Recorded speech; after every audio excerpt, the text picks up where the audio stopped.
doing business in China is not easy, and you can ask any of these experts here on the panel. And one of the things that can help you decide if I'm going to go into China as a hotelier or even as a vendor, what are the stuff that I need to look at? You can look at the initial ROI, which is on the left, high return or low return, versus initial investment cost, low cost or high cost. How do I, differentiate that, and how do I go in? So one of the things you need to look at, if I want to have high return, but also have high cost, I will set a direct office with local support with a customized requirements need to work in China. Local languages, government regulations, and etc. That will be high ROI and high return. And also, if you want to say, okay, I want a high return, but I don't want to spend as much money and put an office there, you can go in as a joint venture. Find a local partner who has local knowledge and represent you, right? But you buy a certain part of the joint venture. So that will be some kind of costing. So if you want low return, but and you said, well, initially I might have to put a lot of money, but long-term wise, it may make money for me in the long term, you can do a buyout. When you do a buyout, you want to think out, do you want to buy a company that's doing really well, or you want to buy a company that's not doing well and change it?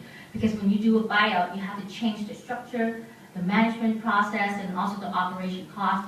And the most important thing is the culture, the way you do business, and how do you bring your competitive advantage to that business once you buy them out. So of course, low cost and low initial investment, of course, is to find a reseller. Okay, you just go in there, you train them, and say, there you go, sell my product, support my product, and I'll support you with my services and my products. So these are the things that once you decide where to go in, based on the GDP growth, inflation rate, fiscal policy, political policy, is how I'm going to enter that market and how I'm going to service my customer. It's not an easy decision. And I made it very simple, but actually it is not. And hopefully this panel will allow you to ask these difficult questions throughout the whole session. Thank you. Small case study. Recently I was in the office in Singapore with my team and we were having an interesting discussion, very interesting. We're talking about pricing. And at the table were partners in the organisation that represent China and Thailand and Singapore and Australia. And we're and I'm not going to mention any prices or specifics, but we're talking about the difference in pricing models between the countries. And what surprised me is if you go back 10 years, the cost of technology coming out of US markets was quite on the high side, the luxury side, the expensive side, and in China it was much cheaper to get things. It was cheaper. And now what's happened is we were starting to compare between one market and another, and my Chinese representative would quote a number, and then somebody from the Asia would quote another number, and it was interesting that China seemed to be paying a premium across the board for everything that we do. And I said, well, we've adjusted our ballparks for one that we present to our owners, but then the second question is, why is that? We haven't quite understood why. I think because the assumption is that there's more money in China and people are willing to pay, but it's starting to be a rather concerning aspect and a little bit of a worry that maybe we might be taken advantage of slightly in that market now, more so than in the past. That's what I suspect. System in the second tier city, we will also facing the problem is that in the hotel district, the staff turnover is very high. Sometimes you train up the staff to learn the system, and then maybe after this month, the whole team is gone. And then we will be facing challenge how to use the system in operation. Okay, so technology, hardware is the easiest to imitate in China, and they're quick, very quick and very cheap to do. The only thing that differentiates you will be your service. Selling at a cheaper rate, you will never beat the people in China, all right?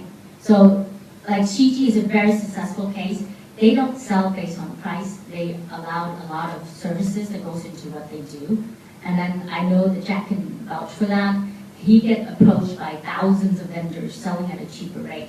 So long-term profitability must be based on service and the value that you add, not just on your product.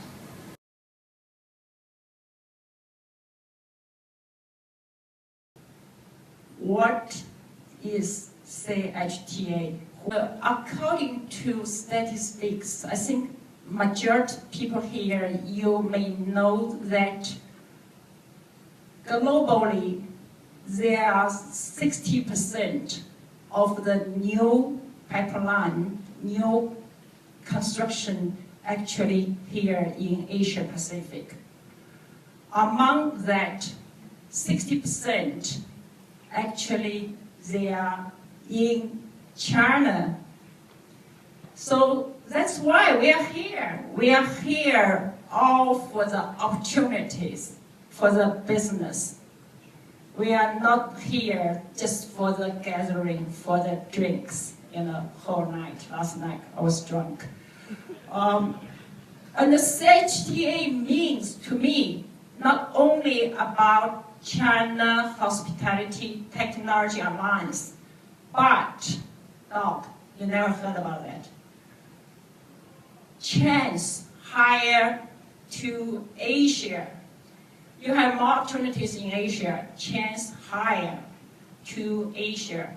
So if you want more opportunities, come to Asia.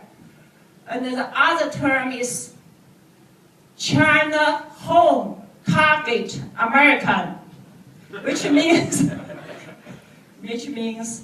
the group like Xinjiang, the big vendor in China, HTNG, they want to go to US, your home country. So this is all about, say, HTA and the HTNG Alliance.